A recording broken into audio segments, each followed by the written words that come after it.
அனைவருக்கும் வணக்கம். நாங்க இன்றைய பார்க்க போற வீடியோவானது ஒரு புவியியல் பேப்பர் தரம் 8 இரண்டாம் தவணை பரீட்சை யாழ்ப்பாண பேப்பர் 2018 ஆண்டு. அப்ப நாங்க இன்றைக்கு ஃபுல்லா ஃபர்ஸ்ட் பார்ட் அவ்வளோத்தையும் பார்ப்போம். இந்த வீடியோவை பார்த்து கொண்டிருக்கிற அனைவருக்கும் என் மனமான நன்றிகளும் மற்றும் இந்த வீடியோவை ஃபுல்லா பார்த்து முடிக்கணும். அப்பதான் உங்களுக்கு இதுல முழு பூர்ணமான அறிவு உங்களுக்கு வந்து சேரும். அதோட யாராவது நல்ல பிள்ளை இருந்தா நீங்க அதை கமெண்ட்ஸ்ல டைப் பண்ணுங்க. அது எனக்கு ஒரு முன்னுதாரணமா இருக்கும். மற்றும் நான் கொஞ்சம் கொஞ்சமா இப்பொழுதுதான் ஹார்ட் ஒர்க்கிங் பண்ணி கொண்டு வரேன். தயவு செய்து நீங்க எங்களுக்கு ஒரு சப்ஸ்கிரைப் அண்ட் லைக் பண்ணுங்க. அது உங்களுக்கு ஒரு பெரிய மோட்டிவேஷனா இருக்கும். சரி வாங்க வீடியோக்குள்ள போவோம். நான் உங்கள் HT லிட்டில் மாஸ்டர். முதலாவது கேள்வி, பின்வருவனவற்றுள் மிகப்பெரிய நட்சத்திரம். பின்வருவனவற்றுள் மிகப்பெரிய நட்சத்திரம் எது? ஃபர்ஸ்ட் நட்சத்திரம். நட்சத்திரம் என்றால் எப்பொழுதும் ஒளிர்பவையாக இருக்க வேண்டும். அப்ப இதுல நாங்க பார்ப்போம். உங்களுக்கு கேட்டது நட்சத்திரம். ஆனா வெள்ளியும் சந்திரனும், வெள்ளி ஒரு கோள், சந்திரன் ஒரு உபகோள். மற்றும் இதுல பெரிய நட்சத்திரம் ஒரியன்றது ஒரு நட்சத்திர கூட்டம் தான். ஆனா மிகப்பெரிய நட்சத்திரம் கேட்ட எங்க ஞாயிற்று தோகையில இருக்கிற மிகப்பெரிய நட்சத்திரம் எது? சூரியன். அப்ப அதுதான் அப்பொழுதும் உங்களுக்கு முக்கியமானதாக அமைய போகுது. சரியா? அப்ப இதுக்கு சூரியன் தான் விடை. சரியா? அதுக்கு பிறகு நாங்க என்ன செய்யணும்? சூரியன். ஓகே. இதுக்கு பிறகு இரவில் வானத்தில் மிக தெளிவா புலப்படக்கூடிய கோள், அதாவது புவியிலிருந்து பார்க்க இரவு வானத்துல மிகவும் தெளிவாக புலப்படக்கூடிய கோள். அந்த கோள் என்ன கோளா இருக்கும்? அதாவது மிக தெளிவாக புலப்படணும். அப்படின்னா உங்களால என்ன நடக்கணும்? அது உங்களுக்கு ஒரு அண்மித்த கோளாக இருக்கும். அதோட அந்த ஒளி உங்களுக்கு தெரிப்படையக்கூடியதாகவும் இருக்க வேண்டும். அப்ப நாங்க என்ன செய்யணும்? முதல்ல உங்களுக்கு பக்கத்துல இருக்கிற கோள் எதுன்னு பார்க்கணும். இதுல பார்த்தா உங்களுக்கு பக்கத்துல இருக்கிற கோள் வெள்ளியும் செவ்வாயும். மிக கிட்டியதாக இருக்கிறது வெள்ளி. சரியா? அப்ப இதுல இந்த வெள்ளி தான் சரியான விடைன்றது போல புலப்படுது. ஆனா அதுக்கு முதல் நாங்க என்ன மட்டும் பார்ப்போம். இந்த வெள்ளியில 2 வகை இருக்கு. விடிவெள்ளி, மாலை வெள்ளி. அப்ப விடிவெள்ளி கிழக்கு வான்ல கால மேல மிக பிரகாசமா தெரியக்கூடியதான் விடிவெள்ளி. மாலை நேரத்துல மேற்கு வானத்துல பிரகாசமா தெரியக்கூடியதான் மாலை வெள்ளி. அப்ப இந்த 2 நேரத்துல தெரியப்படுறவங்களுக்கு என்ன?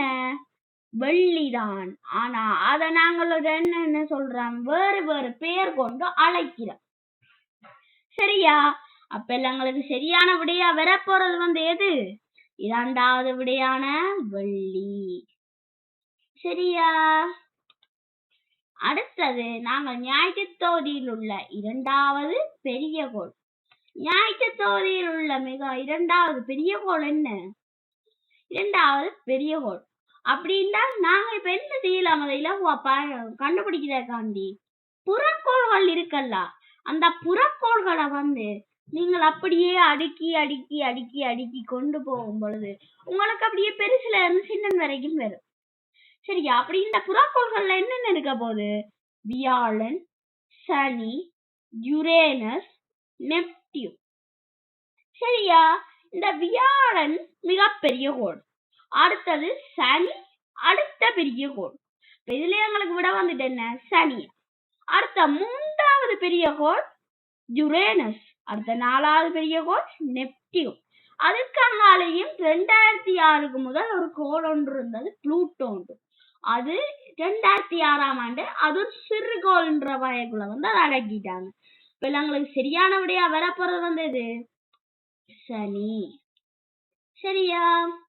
அடுத்தது இன்னும் ஒன்றும் நான் உங்களுக்கு சொல்லிக் கொள்றேன். இந்த சில பேர் என்ன செய்வாங்கன்னா, இந்த ஞாயிற்று தொகுதியில வந்து போர்க்கள பாடமாக மிகவும் சிரமப்படுவார்கள். அப்ப அதுக்காண்டி ஒரு வழி. புதுவெள்ளம் புவி செல்ல விசரஞ்சுகம் நெறிபுரளும். புதுவெள்ளம் புவி செல்ல விசரஞ்சுகம் நெறிபுரளும்.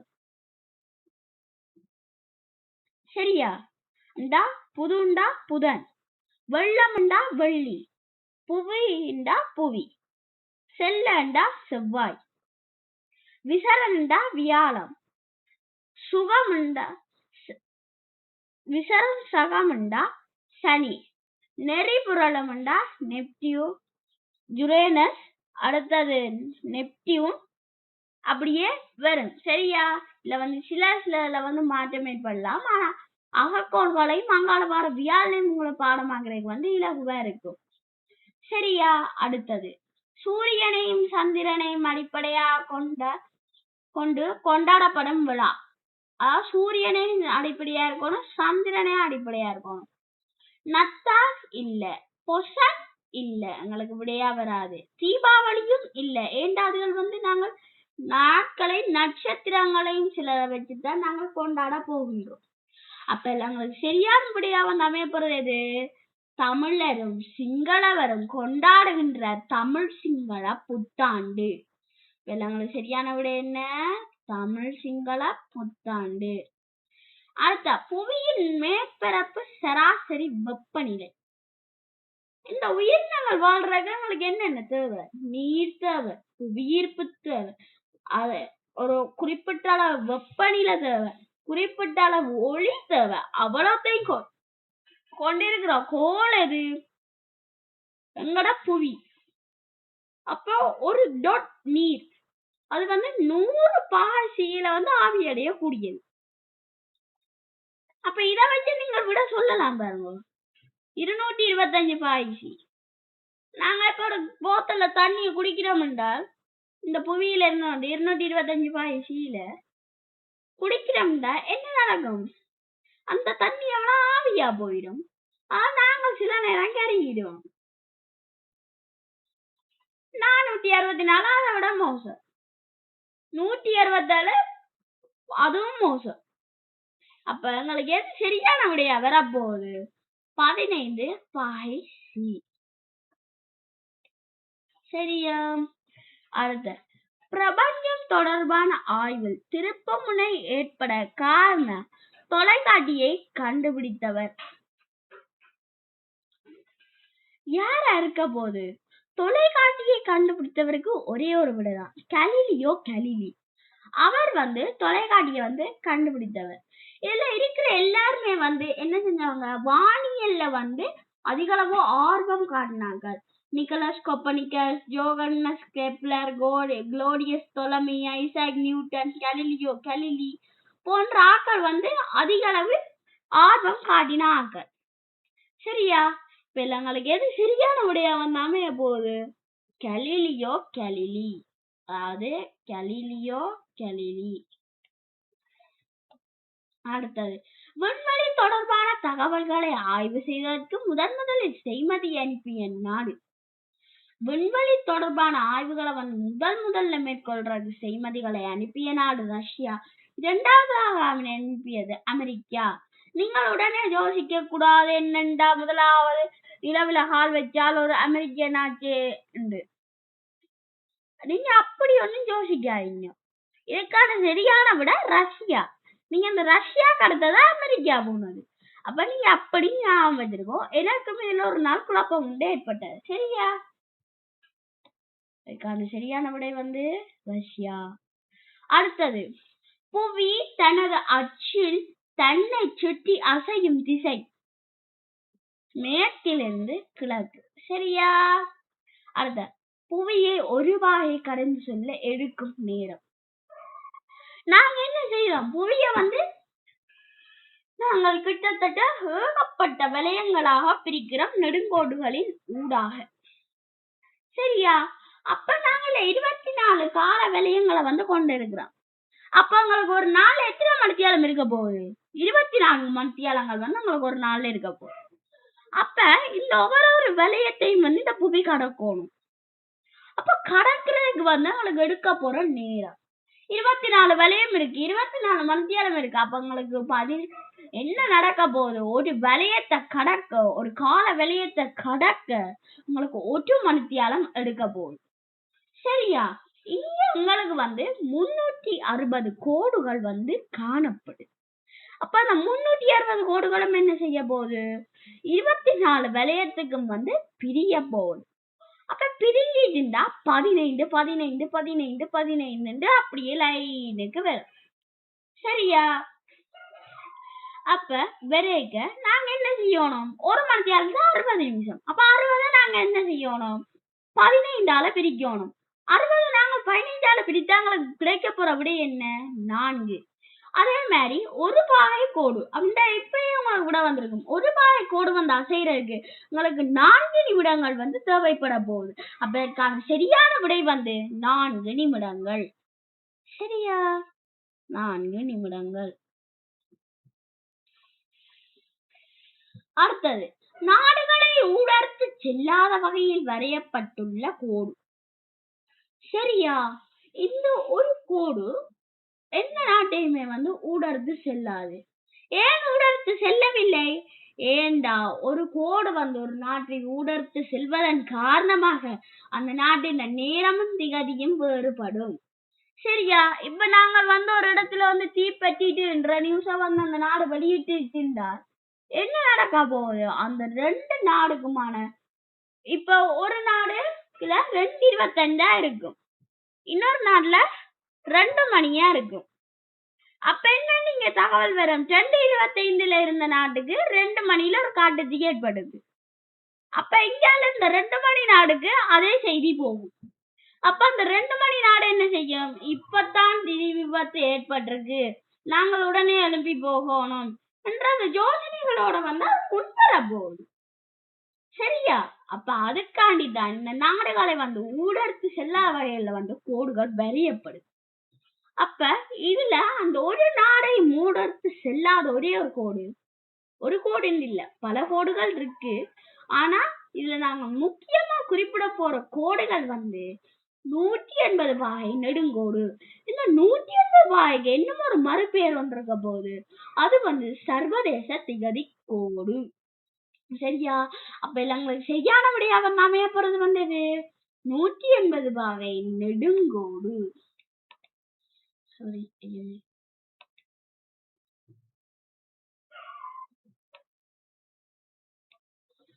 அது கொஞ்சம் சொத்திக்கு போயிட்டு லீப் வருடத்தில் காணப்படும் நாட்களின் எண்ணிக்கை. லீப் வருடத்துல வந்து என்ன நடக்க போகுது? எப்பவுமே எங்களோட ஒரு வருடத்துல வந்து 365 கால் நாட்கள் வந்து இருக்க போகுது. அப்ப இந்த கால் நாட்களால நாங்கள் கொண்டாடுற நியூ இயரோ அதால் வந்து புழைக்க போகுது. அப்ப நாங்க என்ன செய்யணும்? அந்த நாட்டு மக்கள் வந்து என்ன செய்யறாங்க? அந்த கால் மணித்தியாலம், அந்த கால் மணித்தியாலம் அப்படியே காலா சேர்த்து ஒரு முழுமையாகிறதுக்கு எத்தனை கால் தேவைப்பட போகுது? 4 கால் தேவைப்பட போகுது. அப்ப அந்த 4 வருடங்கள் முடியும் பொழுது ஒரு லீப் வருடம் பிறக்கின்றது. அப்படின்னா ஒரு சாதாரண வருடத்துல வந்து 365 நாட்கள் இருந்துச்சுன்றால் அந்த காலத்துல மட்டும், அதாவது பிப்ரவரி 28ல முடிகிறது, 29ல முடிந்து என்னவா வர போகுது? 366 நாட்கள் என்ற விடியோட வந்து உங்களுக்கு வரப்போகுது. சரியா? அடுத்த, சூரியன் மத்திய கோட்டில் உச்சம் கொடுக்கும் காலம். சரியா? சூரியன் வந்து என்னென்ன கோடுகள் எங்களுக்கு வந்து விஷயங்கள் இருக்கு, அத எங்களுக்கு பாடமாக்குறதுக்கான ஒரு வழி. ஃபர்ஸ்ட் நாங்க ஜனவரியில இருந்து எண்ணணும், எல்லாத்தையும் 4 நாளா எண்ணணும். இப்ப நாங்களோட கை எடுத்துக்கொள்ளுங்க. ஜனவரி, பிப்ரவரி, மார்ச். சரியா? ஃபர்ஸ்ட் மார்ச்ல வர போகுது. அடுத்த மார்ச்சையும் சேர்த்துடுங்க. மார்ச், ஏப்ரல், மே, ஜூன். ஜூன்ல வர போகுது இப்ப எங்களுக்கு. அடுத்த ஜூன், ஜூலை, ஆகஸ்ட், செப்டம்பர். அடுத்த செப்டம்பர்ல வர போகுது. அடுத்த செப்டம்பர், அக்டோபர், நவம்பர், டிசம்பர். டிசம்பர்ல வரப்போகுது. நீங்க அந்த டிசம்பர்ல என்னங்க பார்ப்போம் நாலு, உங்களுக்கு வந்து மார்ச் வரப்போகுது. அப்ப இதுல வந்து நாங்க கண்டுபிடிக்கிறதுக்கான ஒரு வழி மஸ்கட மத்மக நாங்கள் வந்து இத வந்து சொல்லுவோம். சரியா? அப்படின்டா ஃபர்ஸ்ட் மத்திய கோடு, அடுத்தது அடுத்த கடக கோடு கடை, அடுத்த மத்திய கோடு மீண்டும் மஸ்கட மத்மக. சரியா? அப்ப அதுல வந்து எங்களுக்கு என்னென்ன வரப்போகுது? மார்ச் 21, அடுத்ததும் 21, அடுத்து 23, அடுத்து 22. அப்ப இதுல வந்து நாங்க என்ன செய்யலாம்? மஸ்கட மத்மக அப்படின்னா மார்ச்ல வரப்போகுது, ஏப்ரல்ல வராது, மேல வராது, ஜூன்லயும் வராது. அடுத்த ஜூன், ஜூலை, ஆகஸ்ட், செப்டம்பர். செப்டம்பர்ன்ற விட வந்து எங்களுக்கு இதுல இல்ல. அப்ப இதுல வந்து 21ல வர்றது இந்த மார்ச் 21 தான். இப்ப எங்களுக்கு சரியான விடையா வந்து அமைய போறது வந்தது மார்ச் 21. அடுத்த தென்னாசிய நாடு கூட்டமைப்பான சார்க் அமைப்பு அங்கத்துவம் பெற்றுள்ள மத்திய ஆசிய பிரதேசத்திற்குரிய நாடு. என்ன செஞ்சிருக்கு? நாங்க 7 நாடு தெற்காசிய நாடு. அப்ப அந்த தெற்காசிய நாடோட வளர்ந்து வரக்கூடிய நாடு. அப்ப அவ்வளவு நாடும் ஒரு அமைப்பு உருவாக சார்க் அமைப்புன்ற ஒரு அமைப்பு. அப்ப இதுல தானும் சேர ஆசைப்பட்ட ஒரு நாடு என்ன செய்யுது? இந்த சார்க் அமைப்புல வந்து கடைசியில கெஞ்சி கூத்தாடி வந்து சேர்ந்துட்டு. அப்ப அந்த நாடு தான் எங்களுக்கு என்னவா இருக்க போகுது? ஆப்கானிஸ்தான். சரியா? ஆப்கானிஸ்தான். சரியா இருந்தா உங்களோட தென்னாசிய நாடுகளின் கூட்டமைப்பான சார்க் அமைப்பில் அங்கத்துவம் பெற்றுள்ள மத்திய ஆசிய பிரதேசத்துக்குரிய நாடு எது? ஆப்கானிஸ்தான். அடுத்த நிலப்பரப்பினால் சூழப்பட்ட தென்னாசிய நாடுகள். இதுக்கு வந்து நீங்க ஸ்ட்ரைட்டா விட ஞாபகம் வச்சிருக்க வேண்டியதான் நேபாள, பூட்டான். அப்ப இதுக்கான சரியான விடை வந்து எங்களுக்கு 4வது விடையா வந்து அமைய போகுது. நிலப்பரப்பினால் சூழப்பட்டா இப்ப அங்க இலங்கை வந்து என்ன? ஒரு தீவு. அப்ப அந்த தீவு வந்து என்ன? ஒரு 4 பக்கம் கடலால் சூழப்பட்டது. ஆனா என்ன செய்யணும்? அந்த நாட்டுல நிலப்பரப்பு, அதாவது நிலப்பரப்பு தான் ஃபுல்லா இருக்கணும் அப்படின்னு என்ன அர்த்தம்? அங்க ஒரு துரும்பு கூட கடலே இருக்க கூடாது. அப்ப அப்படி இருக்க போற நாடுகள் தான் அங்க தென்னாசிய நாடுகளுக்குள்ள நேபாளமும் பூட்டானும். சரியா? அடுத்த இலங்கைய வடக்கே பருத்தித்துறையிலிருந்து தெற்கே தெய்வேந்திர முனை வரையான இலங்கை நீளம். சரியா? இந்த 15வது கேள்விக்கான விடைய வந்து நீங்கள் கமெண்ட்ஸ்ல டைப் பண்ணுங்க. அடுத்த பின்வருவனவற்றுள் பௌதிக அம்சங்கள் மலைகள், நதிகள், குளங்கள், நிர்வாக எல்லைகள், வீதிகள், ஆறுகள், கடல், வாகனங்கள். இப்ப எங்களுக்கு சரியான விடையா வந்து பௌதீக அம்சம் அப்படின்ற எது வந்து எங்களுக்கு அமைய போகுது? இயற்கையா வந்து அது இருக்கணும். அப்ப மலைகளும் நதிகளும் தான் இயற்கையா இருக்கு. அப்ப இதுக்கான விடை வந்து மலைகள், நதிகள். அடுத்த சர்வதேச ரீதியா பெற்றுக்கொள்ளப்பட்ட நியம நேரத்தை பயன்படுத்துவதற்காக நெடுங்கோடுகளை அடிப்படையாக கொண்ட புவியின் நேர வலயங்களின் எண்ணிக்கை. நான் முதலே சொன்னான் உங்களுக்கு 24 நேர வலயங்களாக பிரிக்கப்பட்டிருக்கு. அந்த முழு விழாவரியான விளக்கத்தை நான் உங்களுக்கு வந்து சொல்லிட்டேன். வெள்ளங்களுக்கு அந்த எது சரியான விடை அமைய போகுது? 3வது விடை. இதற்கான விடை வந்து 24. அடுத்தது ஞாயிற்றுத்தொகுதியில் உள்ள தனித்துவம் மிக்க கோளாக கருதப்படுவது, அதாவது அது வந்து தனித்துவம் மிக்கது அப்படின்ற ஒரு கோள்லயுமே இல்லாத ஒரு சிறப்பு வந்து எந்த கோள்ல இருக்க போகுது? புவின்ற கோள்ல இருக்க போகுது. ஏண்டா ஒரே ஒரு உயிரினம் வாழும் கோள் இப்போது வரைக்கும் புவிதான். சரியா? அப்ப எங்களுக்கு சரியான விடை வந்து புவி. அடுத்தது உபகோள்களை கொண்டிராத கோள். உபகோள்களை கொண்டிராத கோள்கள் வந்து முதல் 2 கோளும் தான். அப்ப நீங்கள் அதிலேயே வந்து ஞாபகம் வச்சுக்கலாம், புதனும் வெள்ளியும். சரியா? அடுத்த கடைசி கேள்வி, ஞாயிற்று தொகுதியில் உள்ள மிக கூடிய ஈர்ப்பு சக்தி உள்ள கோள். நீங்க இத வந்து அந்த உபகோள்களை வச்சு அந்த பரப்புகளை வச்சு நீங்க வந்து கண்டுபிடிக்கலாம். இப்போ ஒரு வியாழன் கோள் எவ்வளவு பெருசா இருக்க போகுது? ஞாயிற்று தொகுதியிலே மிகப்பெரிய கோள் வியாழன் கோள். அப்ப அதுக்கும் வந்து ஈர்ப்பு சக்தி கூடியதா வந்து இருக்க போகுது. இப்ப ஈர்ப்பு சக்தியால தானே அதிக உபகோள்களை வந்து அவைகள் கவர்ந்திருக்கின்றன. அப்ப அப்படி கவர்ந்திருக்க என்ன நடக்க போகுது அதுல வந்து நீங்கள் கண்டுபிடிக்கலாம். இப்ப 67 உபகோள்களை கொண்டிருக்கின்ற அதுக்கு எவ்வளவு ஈர்ப்பு சக்தி இருக்க போகுது. அப்ப அந்த எவ்வளவு ஈர்ப்பு சக்தியை அடக்கிய கோள் வியாழன். சரியா? சரி, இதோட ஃபர்ஸ்ட் பார்ட் முடிஞ்சு. அடுத்த வீடியோல உங்களை சந்திக்கும் வரை உங்களிடமிருந்து விடைபெற்றுக் கொள்ளும் நான் உங்கள் HT லிட்டில் மாஸ்டர். தேங்க்யூ. மற்றது எல்லாரும் சப்ஸ்கிரைபும் லைக்கும் பண்ணுங்க. குட் மோட்டிவேஷனா இருக்கும். பாய்.